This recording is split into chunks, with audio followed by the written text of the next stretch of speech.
but I'm now recording the session. Okay, so yeah, so 8 main features that we're showing today, but remember that there's another 40 or so changes that are in your patch notes release that you'll get. And the other thing to note is most of these changes that I'm putting on have either been blogged about already on our blog, which you can get from our website, or will be updated shortly, hopefully shortly, on the to-do list, an increasingly longer to-do list. So let's get into it. The first one I'm going to show is drag and drop. And I just need to get into that spot there. I just had a meeting before this meeting and it totally changed all of the setup that I had for this session. All right, so drag and drop files is something that, you know, Murray and I, in our great wisdom, sort of put on the back burner for many a release. And now that we have it, we absolutely love it. And we think, why didn't we do it earlier? And it's just, you know, there's only so many hours in the day. And what it enables you to do is just go to Windows Explorer and drag files into wherever UniPhi accepts files. So it's not just in one location, it's wherever it accepts files. So the first example of that is in the Documents module.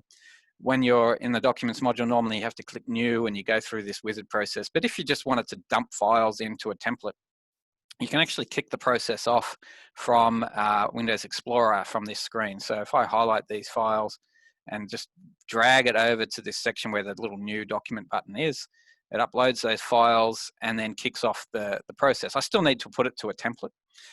It'll only show templates that have the file upload control in it.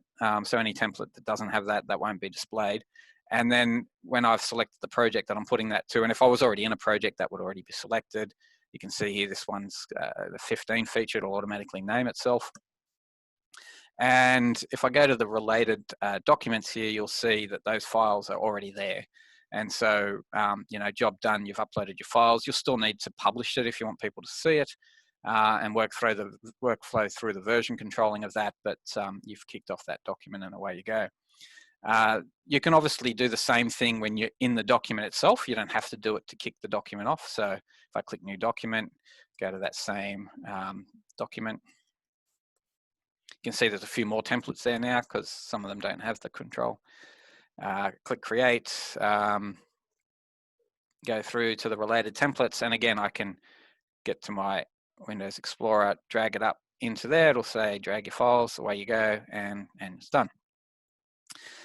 So anywhere where you see that control where you can attach files, this little button here, you don't have to click the button anymore and then browse to where you want to go to. You can just drag the files across and it'll do the same thing.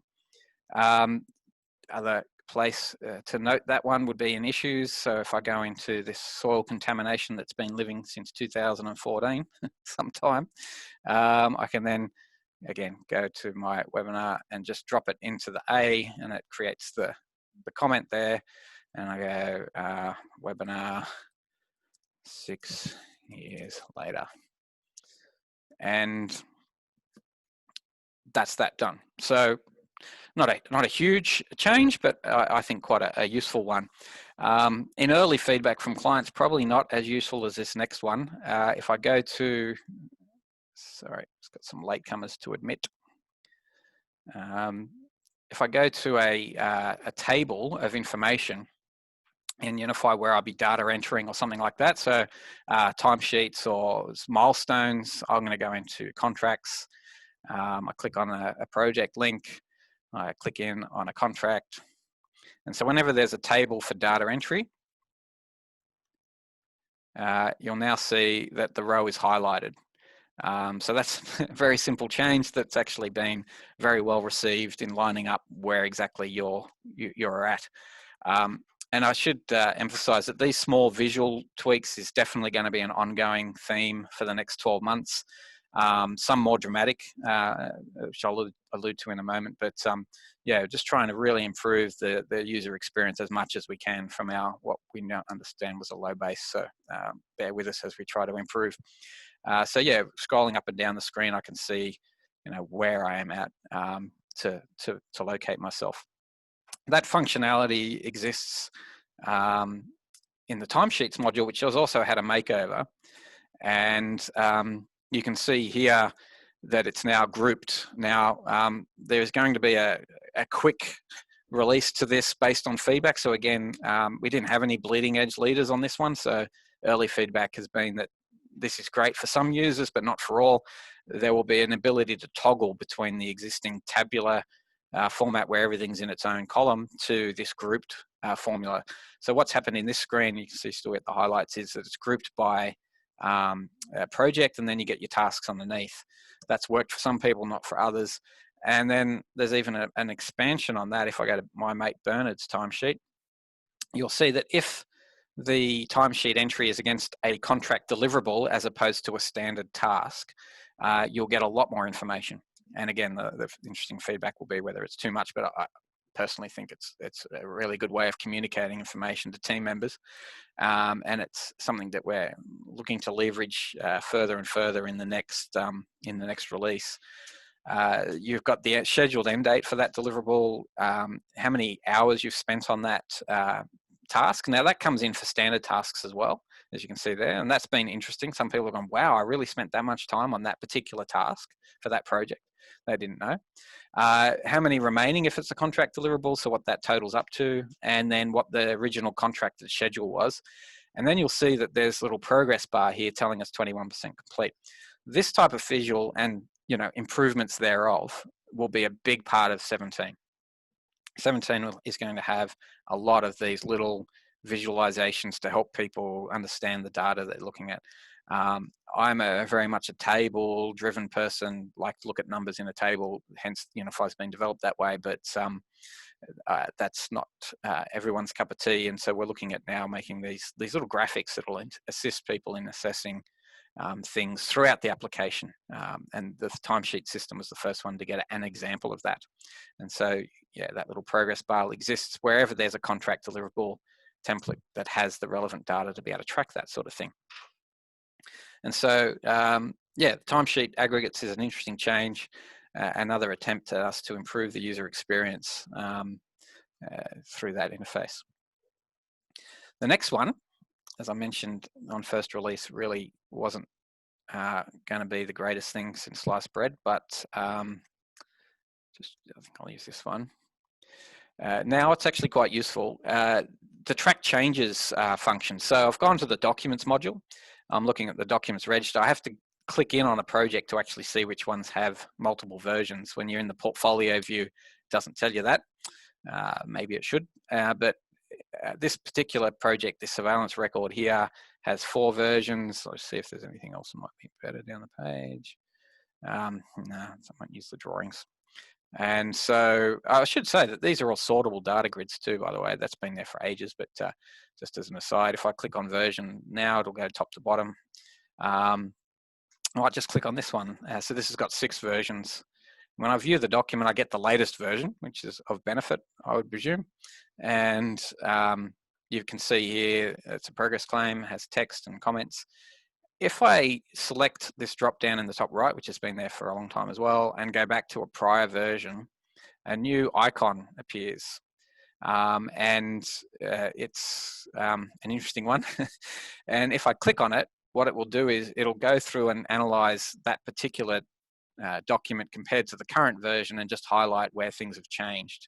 And so you can see it didn't have an attachment there in version 3, but it does now. And so you can see that's there. Especially with rich text, it'll go through and do all of that track change as well and highlight what the differences are.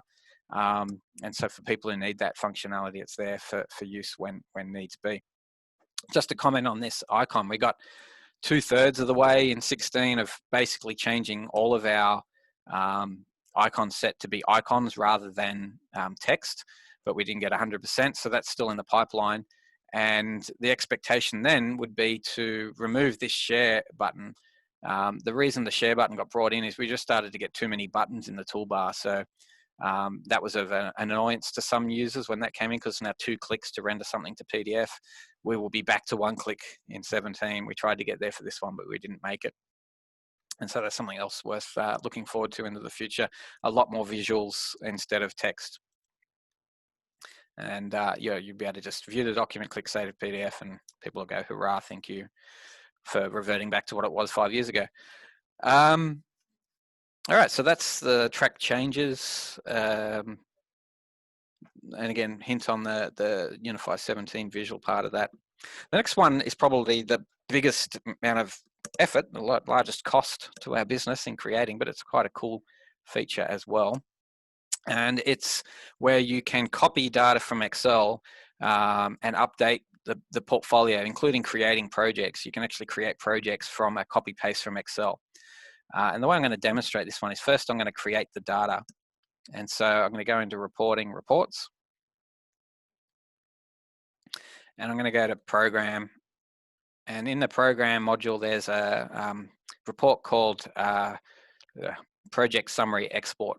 And if I run that and just spit it out to Excel, that'll give me the data that I can demonstrate this. So if you see anything with export, what it means is it's a flat table, so you can use it in pivots. You don't have to unmerge tables. Some of these reports, because they display the filters that are selected and they have other bits of data around the table, makes it quite problematic to use as an Excel pivot table. Hopefully you'll be using Power BI now anyway for that, but leaving that aside, I'll actually click view. No, I didn't. And I open this file up, and it's just going to give me a row by row summary information of project information. But included in that across the right hand side is some budget, fee and date information, which is going to be particularly useful. And so then what I do is I just highlight that range. So Control Shift down and across does that. I'm sure there's better Excel users on the call than me. And if I browse now back into UniPhi, so I've just copied it. You can see from Excel, it's got the little highlighted dots around the screen. And sorry, I get distracted chuckling at some of the names that people have put into this presentation database. Ghosts from the past. And when I see them, I have a little chuckle and get distracted, but back on course now. Copying that spreadsheet, this new button 16, version 16 button is called import. It's accessible from the summary.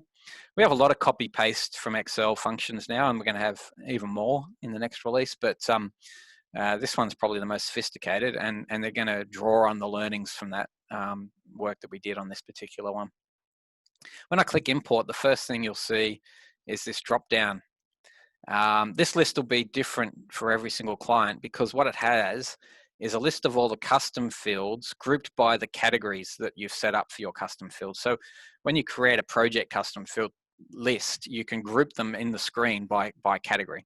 And so we've got a bunch of building functional unit custom fields. We've got FICA, GFA, UCA, what have you. Those fields are grouped under a card called functional units. And so if we wanted to update a portfolio of projects with data against those custom fields, we would be able to map those in this exercise. And so your first thing is to say, well, what data do you want to bring into this?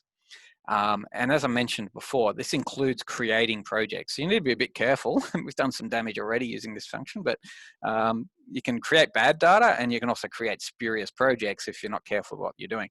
But you can create projects, but you can also update projects. So if you did a major review of the way you're classifying projects, the sectors that you're using, the project types, the service lines, the locations, all that sort of stuff, and you recategorized everything in the methodology, you could then also potentially use Excel's copy paste functionality to quickly update your portfolio's metadata in this spreadsheet here. Go through and quickly change, independent verification to independent review or something like that, or commercial to commercial and workplace interiors or something, I don't know. And then you'll be able to, quickly update that in Excel. And then because the project ID is here, it'll match on project ID, this column here, column A, and update the metadata to this new content that you've created. And so it's a faster way potentially of updating that information. But equally, you can also bring in financial information, and you can create projects and things like that. So you got to decide what you want to do here. You don't have, it's not a once-off decision. I can now paste this information, so I can copy paste into this box here. It says paste Excel data here. And you can see it's automatically picked cost because it noticed that there's some cost information. I've also already mapped some of these fields previously, and one of the big things this work does is if you've mapped it once, it'll remember your mappings and you'll never have to map them again, which was a lifesaver on the project that we actually did this for. It would have been stir crazy otherwise. So what happens when you paste it in the first time is you have to actually tell the system, and it'll identify the names where it can. But if you've got project number and you just got name, for example, your headers of your Excel can be anything. It doesn't matter. This could be Timbuktu. You could still map it to the field called project name. So column by column you go across. And if there's a piece of information you go, I want to map that so to a section that you haven't ticked yet, you can always just select this section here and say, yeah, I'm going to map revenue as well, or I'm going to map the start date of the project, which hasn't come in. Project roles, for creating projects, you would need to do that as well, etc. And so you can always go back and tick that afterwards. And then column by column, you go through, and what it does is it groups the sections that you're able to import into via this little dash dash dash projects. So that's not selectable, but that's saying that's the section related to projects and its metadata. And you can see then the field names come in underneath that, and you can map any of these to any of those fields, including start and finish dates. Then you've got the cost tick, and you can import a budget, a forecast, or an actual to date. The actual to date is interesting. When I select that over further, it'll post back and bring in a date. What date am I importing? And what it does is it sums up actuals to that point in time and puts the residual into the current month, which is really cool. So if you were getting an external source of data and you wanted to portfolio report on it in UniPhi, you could copy paste that data in. And so long as that actuals is the actuals to date, it'll put the difference between what the actuals were, say, to the end of July and what the actuals are in the spreadsheet, and put just that difference in August. So you'll still get your nice S-curves in your Power BI files. If I was to go back and tick something else, you'll see that when I go to map the file now, it brings in a third heading called project roles, and I can map that to that as well. So it all changes depending on what you've ticked. So going across and mapping all of that information, you'll see across here, the budget one, I'm going to change that, but that's one we mapped previously, like baking a cake. I'm going to select actuals to date. And you can see now it's brought this drop down in and say, okay, where do the actuals go up to? And you can select, August 2020. And it'll now, whatever number is in there, it'll look at what the total is. You also need to say what chart of accounts and what code it goes to. So you select the chart of accounts and you select the code, and it'll put that number into that month for that code for that project. And then over here, you can see we've mapped the forecast finish date. Then below the table, you can see you've got two options. You can actually validate that data. You click validate, and it's telling me here that 149 rows validated successfully. If there was something wrong, it would give a red line, and I could hover on that and find out what was wrong. Could be that the project ID doesn't exist, and therefore it's trying to create a new project, but it can't create a project without the metadata. So I'd have to go then and map all of these columns into a relevant field that has all that data. Otherwise, it can't create a project. And so it does all that validation for you. And then once I'm happy with that, I can click import, and now it'll update or insert depending on the thing for these 149 projects. And we were doing it for about 4,000 projects with about 75 columns in them. So it's been well and truly tested, this one. And that's done. All that data now exists in the system. Refresh Power BI files, look at reports. It's all going to be updated. So I reckon that's a pretty cool one. Probably because it's more complex.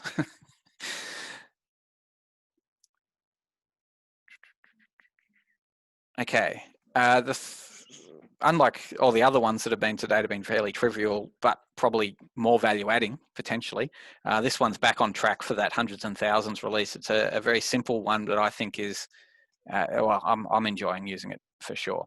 And it's basically enabling you to hide and display content in the document template checklist rather than each step one at a time.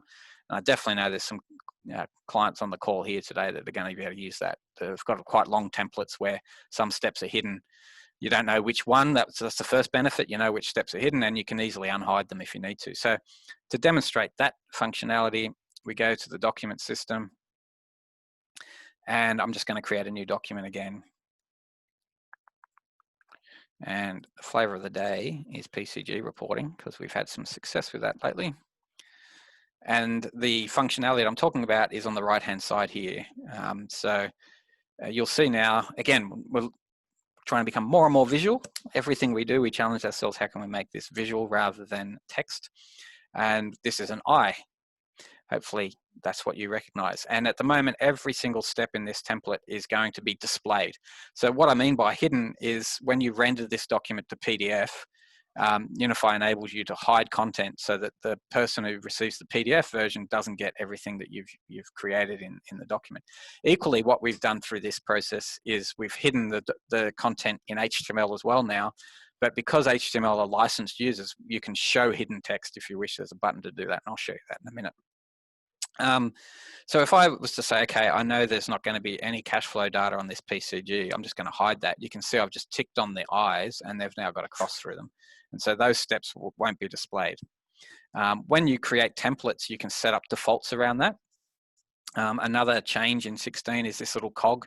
So instead of showing a user too much content on the page, they can now optionally display the stuff that only changes randomly, and that's how you used to hide output, is you do the tick box. So it's still there, but typically you'll just use this eye, and that little cog is displaying that. Now when you set up a template, you can set hidden by default, and that would already be crossed through when you create the document. And so yeah, very easy to see what content you're going to hide. And so you know, if I go through, maybe this does have a cash flow. Let's have a look. Yes, it does, but that's hidden. And so when I get to my finish step and I click view document, that table of cash flow isn't there to be seen. And you can see that we've got this show hidden in HTML. And again, it's not a visual, it's old school. I'll have to come up with something for that. And then the table gets displayed, and so you can see it in HTML. But no matter what you try and do, unless you go back into the document and unhide it, when you do the 2 clicks and save as PDF, that table will be hidden.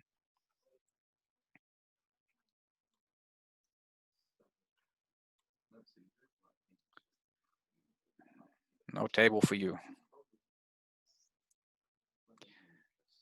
All right.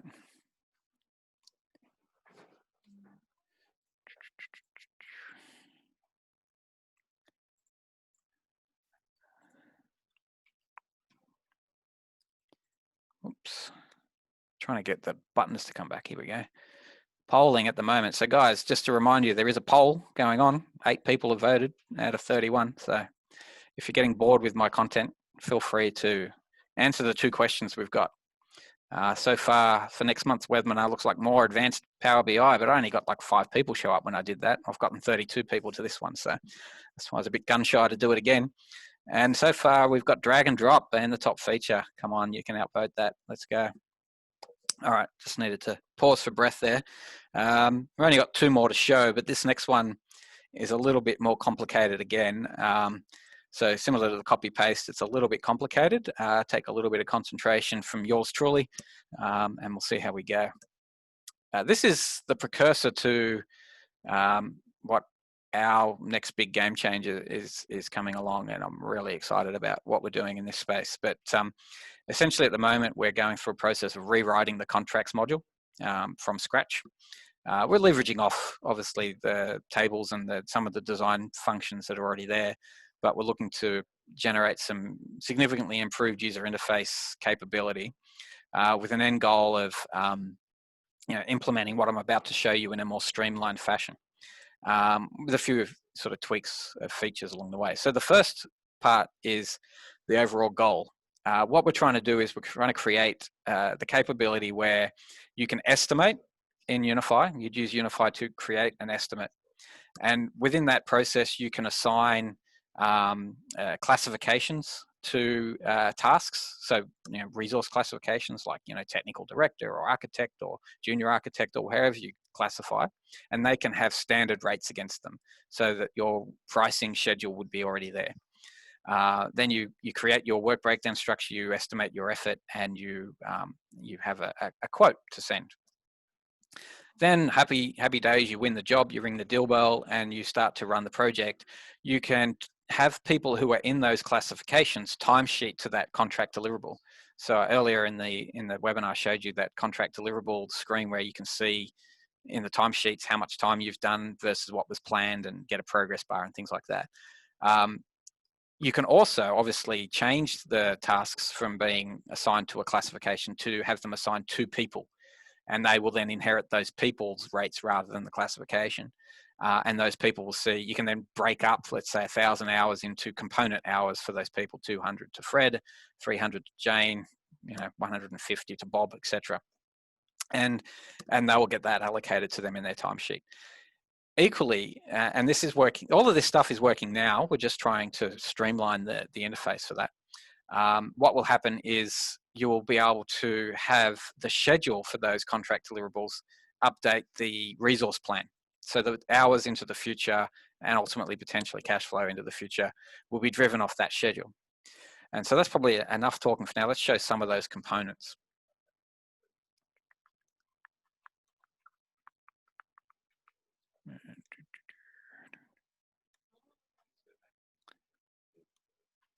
All right, so here I am in a project.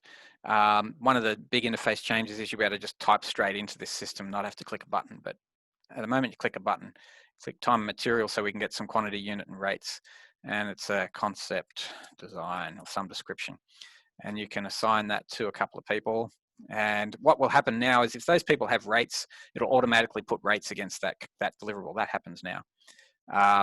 You need to code it still so that you've got accounting integration working right, or if you're cost reporting it, it'll work right. And you can schedule it.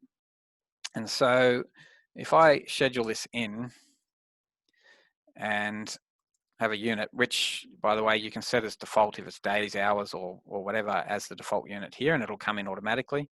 That's quite important because UniPhi's got an algorithm. If you put HRS or you put DY or MTH, we've got an algorithm that picks all up what that unit means so that we can phase this information. Now, I'm not going to put any quantity in yet because I'm going to differentiate it between these two. And the rate will come from their rates in the system. So if I hit save now, I get a deliverable with 2 people assigned to it. And you can see Jane's rate came in at 150. Joe works for free, so that didn't cost us anything. And then you do that over and over and over again to build up your work breakdown structure. But in the next release, the work breakdown structure will be more flexible around designing levels to that, having like, instead of groups, you'll have levels, like the coding system works in the budget system. But for now, this still works. This is going to work as described. I can say, 40 hours for that and 80 hours for that. And so obviously with rates there, I've now got a quote of $6,000 to do this concept design. I can use UniPhi's document system to send that out to the client. And I've got my proposal. The proposal gets 1, and we go and timesheet to it. So I go to my timesheets and add that project. That project's already there. Wrong project, hang a lane. Oh, maybe I'm not logged in as Joe Blogs. Okay, but who was the other person? I've forgotten. Memory problem.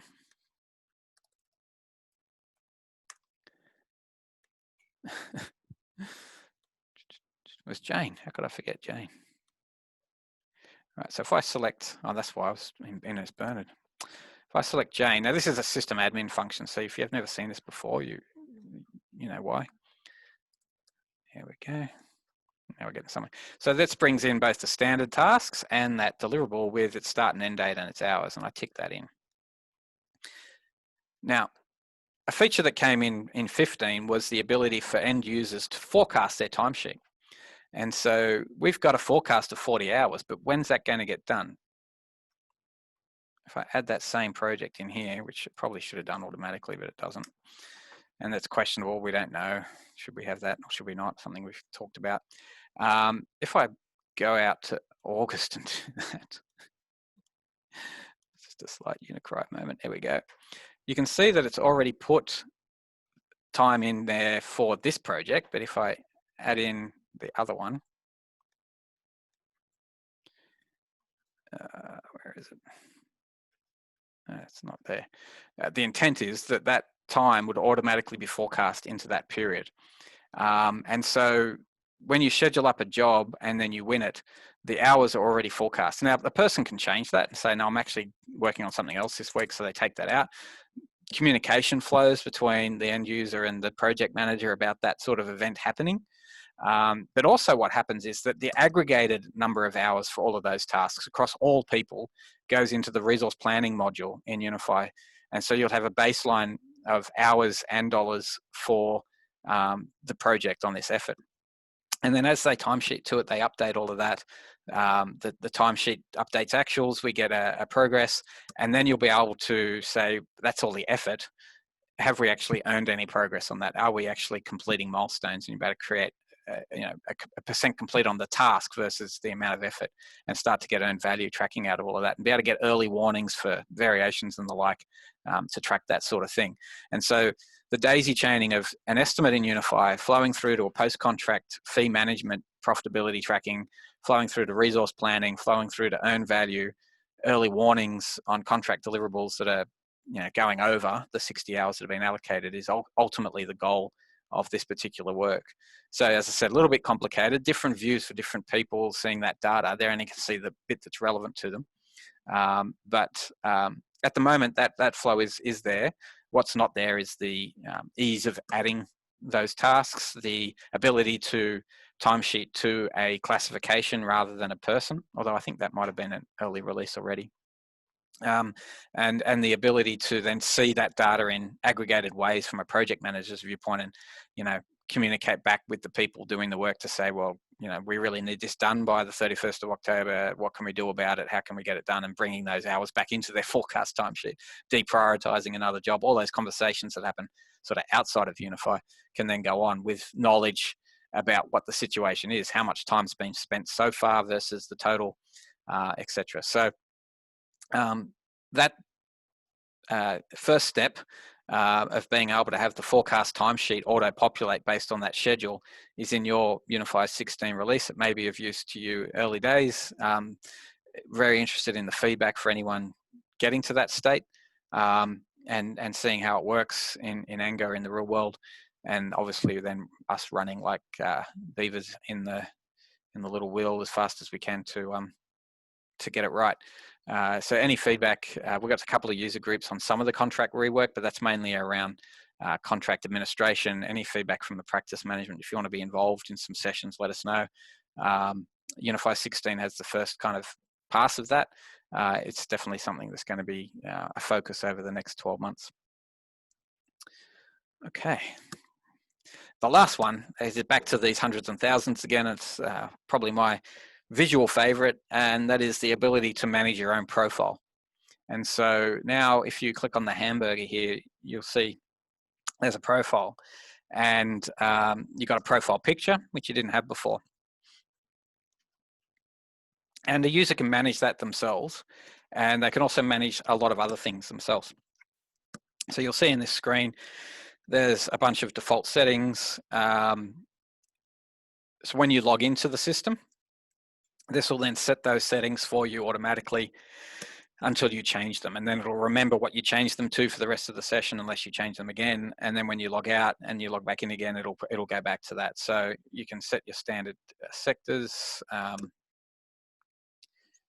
You can set your task filters to be just yourself, so that when you log in and see the task, it's only what you need to do, or you can see the entire task list for everyone. Go into my portfolio versus portfolio, select yourself again on the filters. Same with email notifications. You can work through those and say, well, what do I want to be notified about, and say yes and no. And you can see that Joe here doesn't want to be notified about anything in email. And if you click on the little eye icon, it always gives you some information about what it is that you're looking at. So we're trying to incorporate more and more throughout the system as it evolves. But of course, ultimately it's about the avatar. And so when you click on this, you can then select, and he's not really focused there. So what happens is when you select it, it comes up with this edit avatar function. And so what we can do then is bring Joe Blogs into picture a little bit more and zoom him in and say, yeah, that's better. That's what we want. Hang on, I'm missing his ear. That's good. And then just click crop. And ta-da, Joe, looking a little bit worried. All right, that is the features that we're presenting today. Just going to go back to my poll. It's increased again, but drag and drop is still winning the day. Interesting. Of course, that last one, who could not vote for that, but you didn't see it until the end. Next month's webinar does look like more and more it's going to be advanced Power BI, but the one other, I'd be very interested to know what that other is. We'll actually align up. Advanced Power BI does mean like head-hurting stuff. The first one was really head-hurting. It's not just generic creating visuals and using the Power BI endpoint. It's actually manipulating the data to what you need. So yeah, just to preface that. Yeah, if that's what we want to do, that's what we'll do.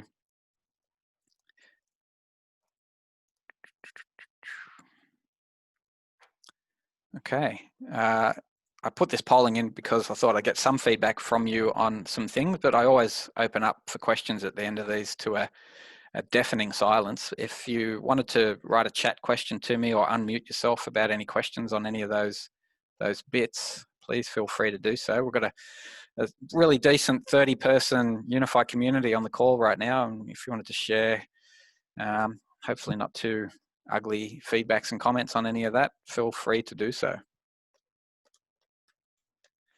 Mark, I wasn't aware that clicking on the eye icon when creating the document had the same effect of hiding or unhiding that particular step. I was still going into the cog and ticking the box to hide or unhide. So that's a life-changing moment. Yeah, excellent. Yeah, I love it. It's a really cool, simple feature, really basic, but really useful.